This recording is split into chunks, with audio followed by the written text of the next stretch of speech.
I grew up in Powell, Wyoming, named in honor of John Wesley Powell.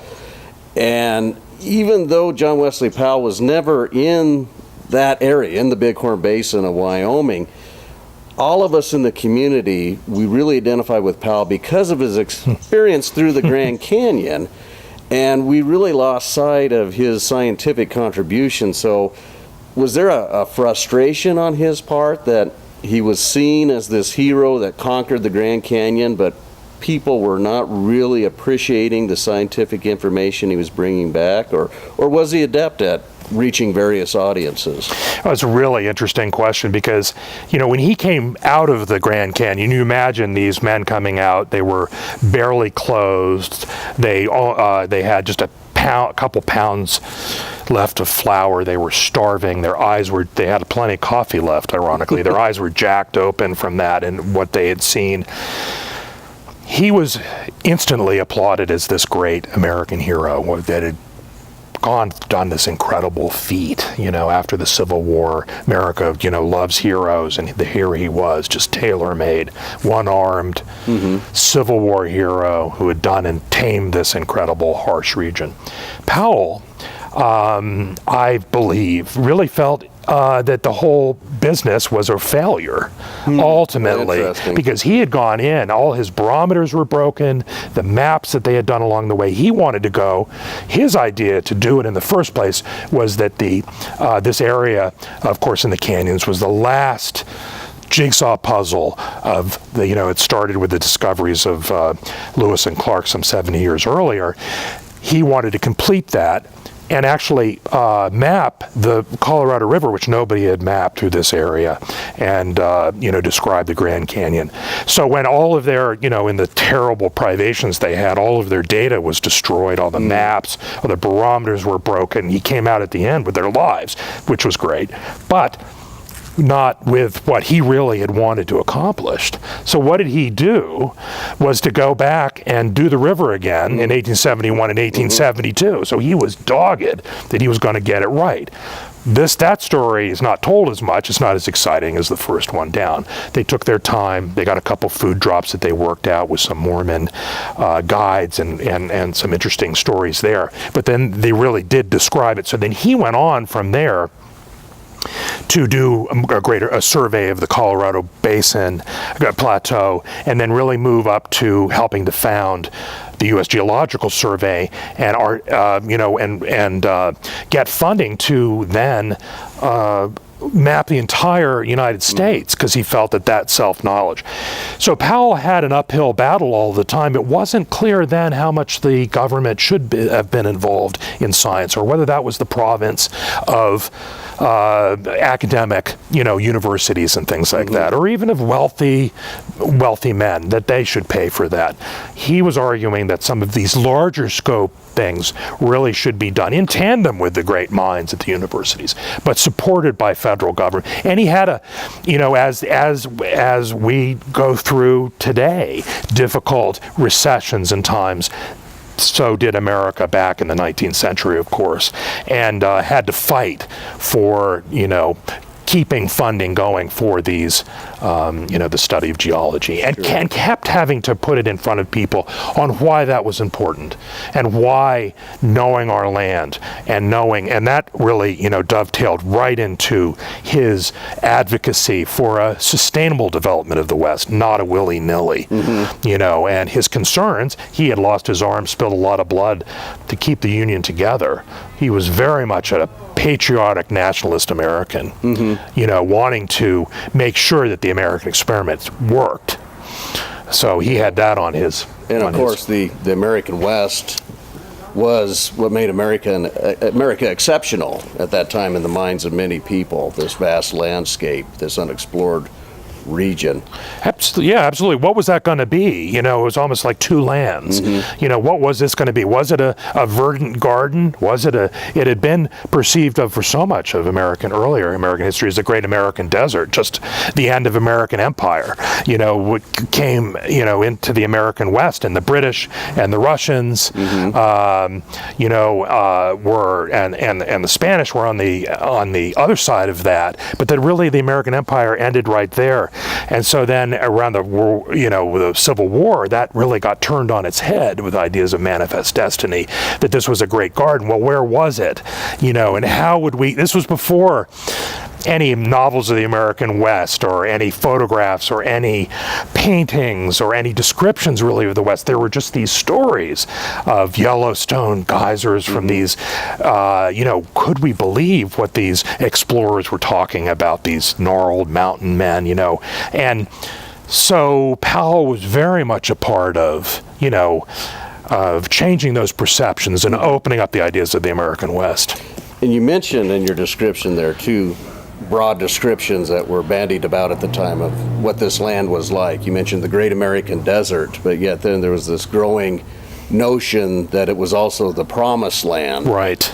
And I know John Wesley Powell really brought back to the East a very different perspective on how to approach the proper settlement of these lands, especially based on the concept of heredity and how we needed to change this common notion of the Homestead Act and people could settle on 160 acres. So could you talk, I know you wrote a wonderful article for The Atlantic where you really talk about John Wesley Powell's vision for the American West. So you just touch upon his ideas and what carried through and what was ignored by the American public?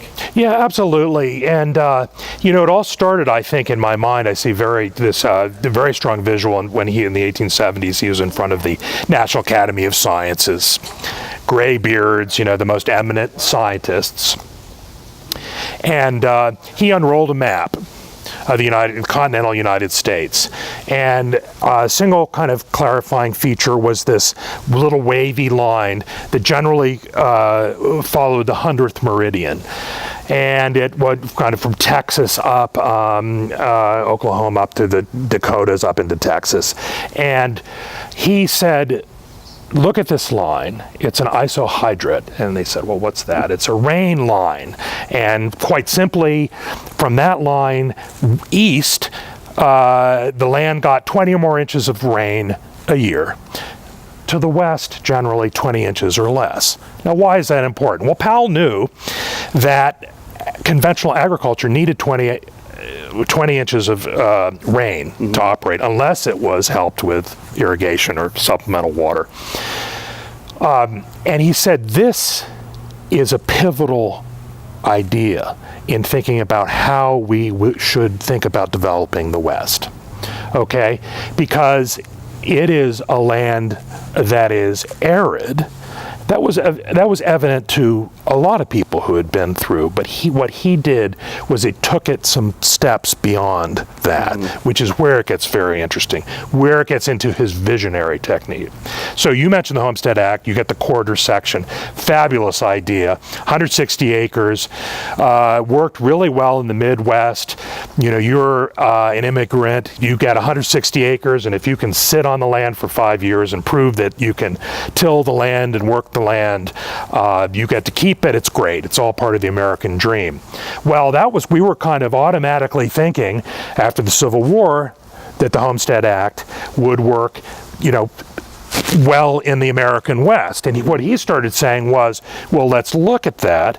If you're not close to irrigable water, 160 acres isn't going to do you anything. It's just going to lead individual immigrants to just bust and terrible foreclosures and things like that happening. But instead of just leaving it there, as I mentioned, he went on to develop concepts of watershed commonwealths, keeping water within watersheds, right? Not moving water out of it, keeping a lot of the legal and ownership of water, tie it to the land so that there were local things. So he was pulling on Mormon ideas of common water. He was looking at some of the Spanish-Mexican water development and ownership issues. It's a very complicated, hard thing to kind of pull around, but he didn't have all the answers. In some cases, he was a little too idealistic about things, certainly. But what he was talking about was really talking about avoiding incredible litigation, avoiding kind of complex legal, anticipating that so that we wouldn't, today the Colorado River is the most litigated river in the world, as you know. Every drop or even more of it is claimed by someone, and it's, so heavily used that by the time it hits Mexico, instead of, as it used to, run into the ocean, it dries up. And so he was really anticipating asking those questions. He felt that there was a strong possibility that monopolies would own water rights and really take away, because he, at his heart too, the Jeffersonian notion of the yeoman farmer on the small lands, that really did appeal to him, and he felt that really was the backbone of of American success and the American dream and where we were going to go. And so when he didn't believe that that if everything was let go willy-nilly, that the individual farmer would come out very well on that, and it kind of turned out that way, unfortunately. Yeah. And here in the Cody, Wyoming region, we really have 3 great examples of reclamation projects that reflect his ideas about irrigating the land. So we have the Cody Canal, which was set up by George Beck and Buffalo Bill, which irrigates the land around Cody, and that was more of the private company approach. You go downstream of the Shoshone River, you run into a federal reclamation project, the Shoshone Project, which was developed by the Reclamation Service, which eventually became the Bureau of Reclamation. And then beyond that, you get into the Mormon colonies, where they use that cooperative approach to bring water into the American West. So it's an interesting comparison, the 3 different projects on the same river that really illustrated his ideas of how to develop these water resources. But the one in the middle there, I know the Reclamation Service, which became the Bureau of Reclamation, has really gone off in different directions. That Powell, although he was kind of given credit for originating the idea of federal intervention in these reclamation projects, didn't quite follow his ideas. And could you touch upon that? I mean, if he were to come back today and see what has happened to all the rivers in the American West and all these vast, big, massive dams, how would he feel about that? Yeah, he was, and it's difficult to put the title on him, the moniker of an environmentalist. He was very definitely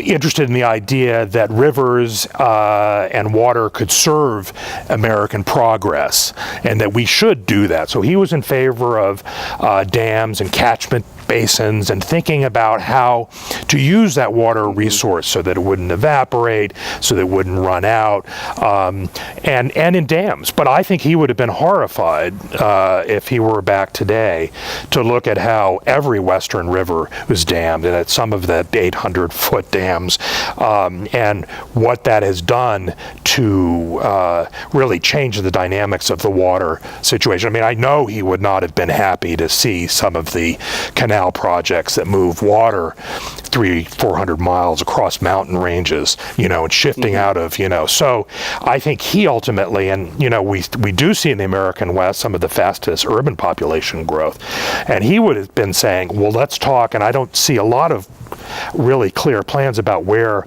in this development water is going to come from, and I think he would have been saying, look, where is the water going to come from? How can we do it in a sustainable way? It just doesn't mean drilling deeper into the aquifers, because he very much saw that as he rightly as fossil water that took many millions of years, and it only fills up very slowly, and so it's a kind of borrowing time, to do some of that. So I think he would have looked on Lake Powell and with a little bit of trepidation about how things had kind of gone overboard. The Bureau of Reclamation became very politicized, and everybody wanted to have their dam, and everybody wanted to have a piece of the federal action. And there's a really wonderful quote of Powell's at one point where he writes, federal government, and then he went into caps, keep your hands off. He really, can be seen as a father of so much of federal science and bureaucracy, but in the final analysis, he really felt the role of science and the feds was to come in, help with some of these large projects that individuals couldn't do. Some dams, some mapping of large things, some figuring things out. But then ultimately he wanted all the decisions to revert to the local level, where people who were using the water, who had really the skin in the game, and not become kind of this great political football that it became later. And he really then did anticipate the tragedy of the commons, of course, articulated in that term, much later. But what happens when you have a common resource like water and everybody hits it hard just to go after what they need from it, it begins to change the whole dynamics. And I think he saw that, especially with water in the West, and how everybody's not looking at the big picture. And ultimately that's going to be, we can run into some terrible problems as we have. So you think he would have been there with Earth First and painting the big crack on the Glen Canyon Dam? Yeah, that's a good question. I would not see him as being a radical type, in terms of that kind of stuff. I think he wanted to work more in the system, but certainly by the end of his life, he was up in front of calling people's bluff on things in a way that was, you certainly could see, in Edward Abbey and some of the other guys, saying, well, that's my guy. He was, calling, he was calling a spade a spade. He was saying, the emperor has no clothes, and he got shut down for that. It was not pretty at the end. As many visionaries have that experience, they often have the courage to go against the stream and to say some things, but they often pay the price in terms of countering the prevailing forces. And then, a generation or two down the line or more, a lot of what they say, carries so much weight, prescience. Yeah.